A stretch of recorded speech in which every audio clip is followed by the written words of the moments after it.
వారు విప్పడానికి కూడా నాకు అర్హత లేదయ్యా అంటూ తన్ను తాను ఎంత తగ్గించుకోగలిగాడు.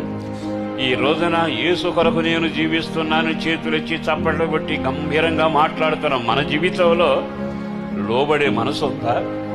విధేయత కలిగిన మనసు ఉందా? మనల్ని మనమే మరుగు చేసుకోవడానికి ఇష్టపడుతున్నామా?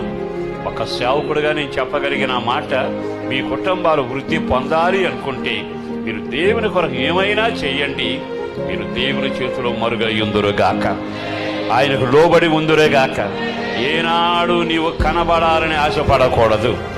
నేను ప్రత్యక్షం కావాలని ఆరాటపడటం అనేది ఎవ్వరూ ఎప్పుడూ చేయకూడదు. మన ఆత్మీయ జీవితానికి అభివృద్ధికి ఇది ఒక ఆటంకం.